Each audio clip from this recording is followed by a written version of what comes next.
अस्सलाम वालेकुम वरहमतुल्लाह and welcome back to my channel best medical channel. आज हम एंटेरोबियस वर्मिकुलरस के बारे में पढ़ेंगे। एंटेरोबियस वर्मिकुलरस जिसको पिन वार्म भी बोलते हैं या इसको थ्रेड वार्म भी बोलते हैं। पिन वार्म या थ्रेड वार्म इसके कॉमन नाम है। एंटेरोबियस वर्मिकुलरस जो डिजीज काज करता है उसको बोलते हैं एंटेरोबियसिस।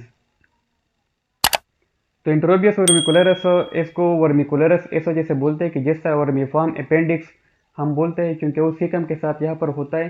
तो इसका जो लोकेशन है वो भी लार्ज इंटेस्टाइन में यहाँ पर अपेंडिक्स के साथ होता है। इस वजह से इसको बोलते हैं एंटेरोबियस वर्मिकुलरस के वो जो सीकम है वहाँ पर ये रिजाइड करता है।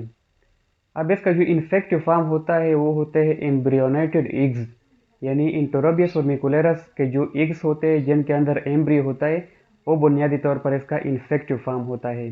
अगर हम इसके ईग को देखें तो इसका जो ईग है ये प्लेनो कन्वेक्स होता है, एक तरफ प्लेन दूसरा कन्वेक्स, और इस ईग के अंदर टेडपोल शेप लार्वा होता है। तो ये एक यूनिक ईग है कि एंटेरोबियस वर्मिकुलरस के ईग का जो शेप होता है वो प्लेनो कन्वेक्स होता है और उसके अंदर टेडपोल शेप लार्वा होता है।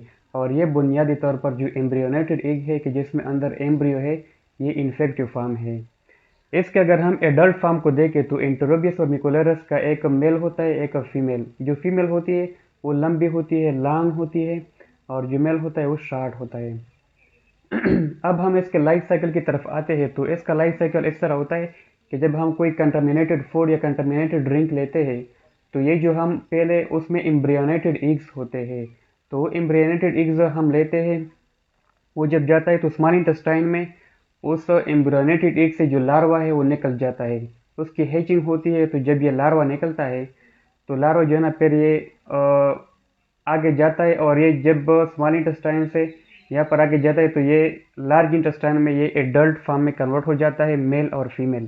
पहले जो स्मॉल इंटेस्टाइन में लार्वा था, जो एक था लार्वा उसे हैच आउट हो गया और फिर लार्ज इंटेस्टाइन में एडल्ट फॉर्म में कन्वर्ट हो गया, और फिर लार्ज इंटेस्टाइन में ये जो मेल फीमेल है आपस में इसकी कपलिंग होती है, मेटिंग करते हैं, तो उसके नतीजे में जो फीमेल है वो ग्रेविड हो जाती है और जो मेल है वो मर जाता है क्योंकि वो गरीब होता है, वो मर जाता है। और फीमेल जो है ना फिर आगे माइग्रेट करती है लार्ज इंटेस्टाइन में।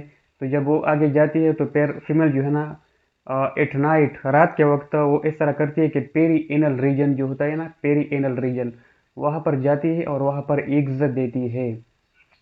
तो जब ये वहाँ पर ईग देती है तो ये इम्ब्रेनेटेड बन जाते हैं, उसके अंदर लार्वा बन जाता है। तो फिर दो किस्म के केसेस यहाँ पर आते हैं।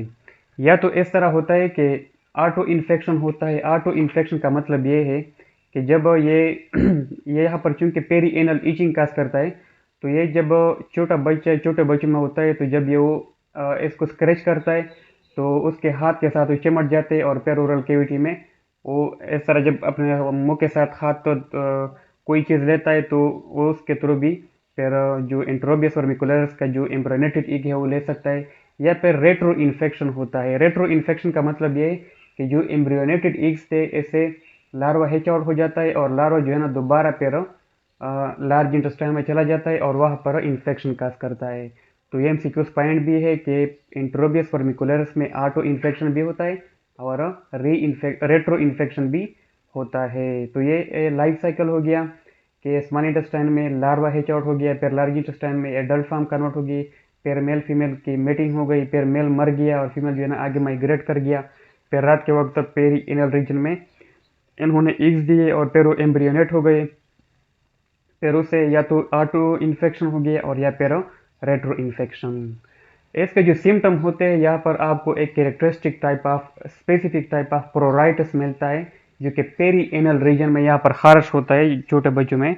तो ये एक पेरी एनल प्रोराइटिस जो कि बुनियादी तौर पर एलर्जिक रिएक्शन है प्रोटीन ऑफ दी एंटेरोबियस वर्मिकुलरस का जो फीमेल एडल्ट फीमेल होता है उसके प्रोटीन या उसका जो एग्स होता है उसको एलर्जिक रिएक्शन होता है। स्क्रैचिंग की वजह से फिर सेकेंडरी बैक्टीरियल इन्फेक्शन भी यहाँ पर होते हैं। अगर हम इसके लेबॉर्ट्री डायग्नोसिस की तरफ देखें तो ये अदर पिनवाम से फ़र्क ये है यहाँ पर कि यहाँ पर जो है ना आपको इग्स के बजाय वार्म्स यहाँ पर देखने को मिलते हैं इन द स्टोल, यानी इग्स यहाँ पर आपको स्टोल में नहीं मिलेंगे। स्मॉल वाइटिश एडल्ट वार्म्स आपको यहाँ पर मिलेंगे। इसके अलावा यहाँ पर कोई सीरोलॉजिकल टेस्टिंग नहीं है इसके लिए हम एक टेप इस्तेमाल करते हैं, एडहेसिव टेप होता है उसके एनएस के साथ, उसके पेरी इनर रीजन के जो फोल्ड है वहाँ पर हम अटैच करते हैं, जिसको बोलते हैं स्कॉच टेप या एडहेसिव टेप। और इसके थ्रू हम उसके उसको डायग्नोस करते हैं, फिर उसको देखते हैं कि उसके एग्स या जो वर्म है वो हमारे पास वहाँ पर है या नहीं है। तो उसके लिए हम स्कॉच टेप या एडहेसिव टेप भी इस्तेमाल करते हैं, उसको अंडर द माइक्रोस्कोप पर देखते हैं। इसके अगर हम ट्रीटमेंट की तरफ आए तो इसका जो ड्रग ऑफ चॉइस है वो है अल्बेंडाजोल, और इसके अलावा मेट्रोनिडाजोल, पायरेंटीन, पाउमोएट, ये भी हम इस्तेमाल कर सकते हैं।